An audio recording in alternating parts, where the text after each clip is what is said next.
آل عمران آیات 77 تا 80۔ جو لوگ اللہ کے عہد اور اپنی قسموں کو تھوڑی قیمت پر بیچتے ہیں ان کے لیے آخرت میں کوئی حصہ نہیں۔ اللہ نہ ان سے بات کرے گا نہ ان کی طرف دیکھے گا قیامت کے دن، اور نہ ان کو پاک کرے گا، اور ان کے لیے دردناک عذاب ہے۔ اور ان میں کچھ لوگ ایسے بھی ہیں جو اپنی زبانوں کو کتاب میں موڑتے ہیں تاکہ تم اس کو کتاب میں سے سمجھو، حالانکہ وہ کتاب میں سے نہیں، اور وہ کہتے ہیں کہ یہ اللہ کی جانب سے ہے، حالانکہ وہ اللہ کی جانب سے نہیں، اور وہ جان کر اللہ پر جھوٹ بولتے ہیں۔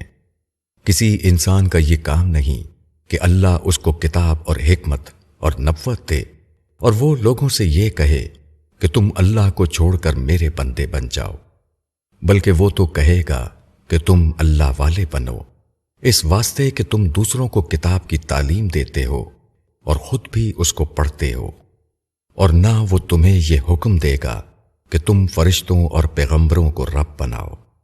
کیا وہ تمہیں کفر کا حکم دے گا بعد اس کے کہ تم اسلام لا چکے ہو؟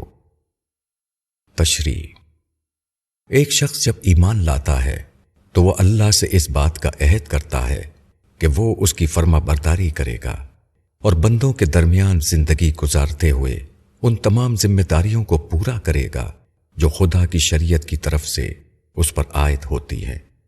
یہ ایک پابند زندگی ہے جس کو عہد کی زندگی سے تعبیر کیا جا سکتا ہے۔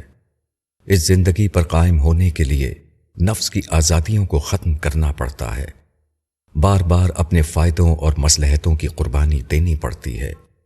اس لیے اس عہد کی زندگی کو وہی شخص نبھا سکتا ہے جو نفع نقصان سے بے نیاز ہو کر اس کو اختیار کرے۔ جس شخص کا حال یہ ہو کہ نفس پر چوٹ پڑے یا دنیا کا مفاد خطرے میں نظر آئے تو وہ عہد خداوندی کو نظر انداز کر دے اور اپنے فائدوں اور مصلحتوں کی طرف جھک جائے۔ اس نے گویا آخرت کو دے کر دنیا خریدی۔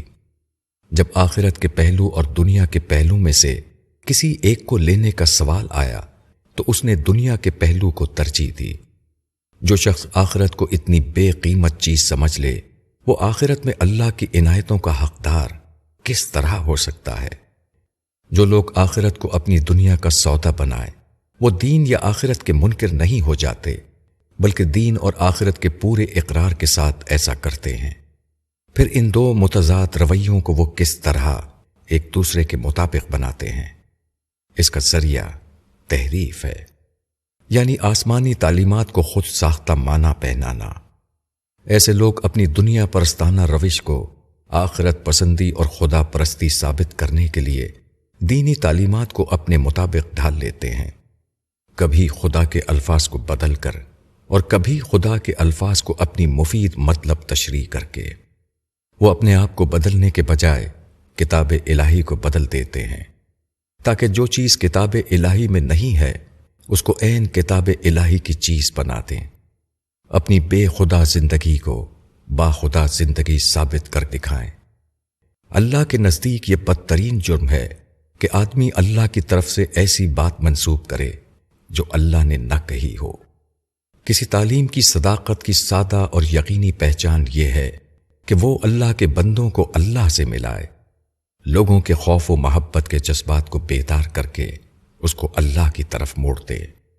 اس کے برعکس جو تعلیم شخصیت پرستی یا اور کوئی پرستی پیدا کرے جو انسان کے نازک جذبات کا مرکز توجہ کسی غیر خدا کو بناتی ہو، اس کے متعلق سمجھنا چاہیے کہ وہ سراسر باطل ہے، خواہ بظاہر اپنے اوپر اس نے حق کا لیبل کیوں نہ لگا رکھا ہو۔